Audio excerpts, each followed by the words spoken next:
Welcome to the Explainer. Today, we're going to talk about a strange, hidden process that's happening inside a ton of the electronics you use every single day. It helps explain a very common puzzle. You've probably noticed this, right?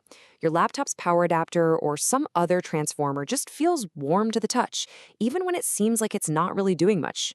You might think something's wrong, but a lot of the time, it's just physics doing its thing. So let's dive into why that happens. You can think of this culprit as a kind of ghost, an invisible energy drain that's happening deep inside the material every single time a magnetic field is switched on and off. It's like a tiny energy tax that gets paid with heat.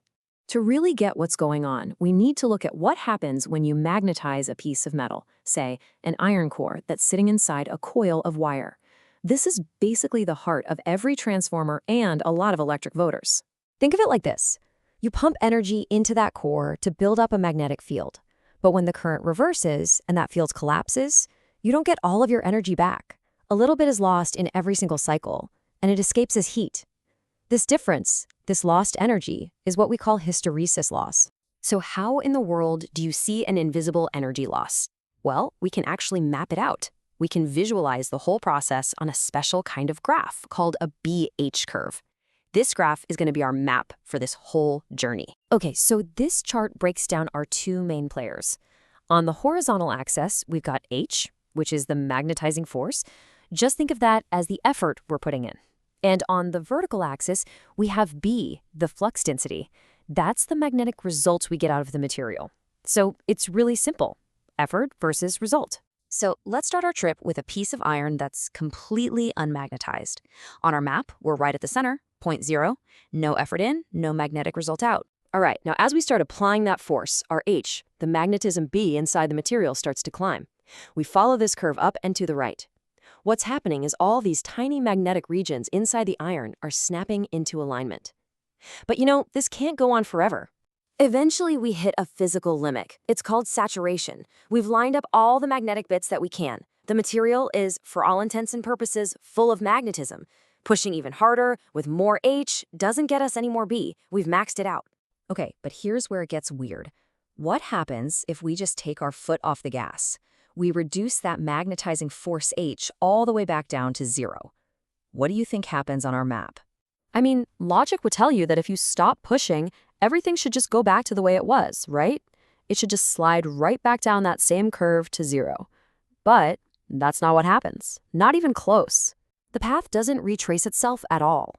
When our effort H gets back to 0, there's still a good chunk of magnetism B left in that core. The material is actually holding on to some of that magnetism, almost like it has a memory of what just happened. This leftover magnetism actually has a name. It's called retentivity. And this is the lag that gives hysteresis its name. The word literally means to lag behind.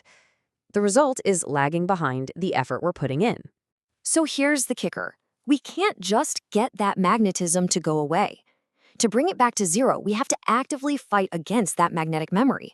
We actually have to start pushing with our force in the opposite direction.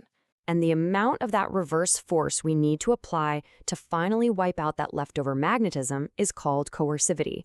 It's basically a measure of how stubborn the material is. This whole act of erasing the memory and then reversing the magnetism is what builds the rest of our loop. So if we keep applying that reverse force, we magnetize the core in the opposite direction until it saturates, and then we cycle all the way back to where we started. When we do that, we trace a complete closed loop on our graph.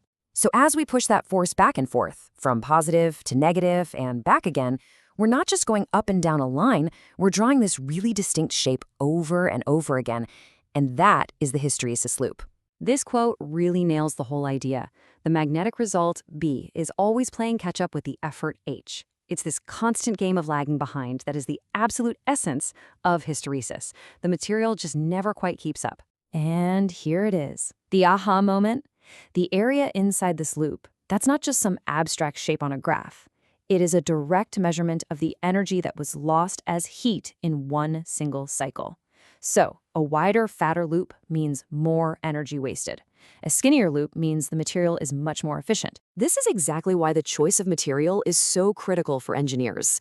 A soft iron that you'd use in a transformer core, you want that to have a really thin loop to keep the wasted heat down. On the other hand, an air core has no material to remember anything, so its graph is just a straight line. No loop means no hysteresis loss at all. So, we've seen how this effect can be a real pain, wasting energy in things like transformers. But let me flip this on its head. What if you wanted a material to remember its magnetic state? What if you needed that magnetic memory on purpose? Well, this property isn't just a bug. It's also a fundamental feature that makes so much of our modern world work. Everything from the strip on your credit card to computer hard drives.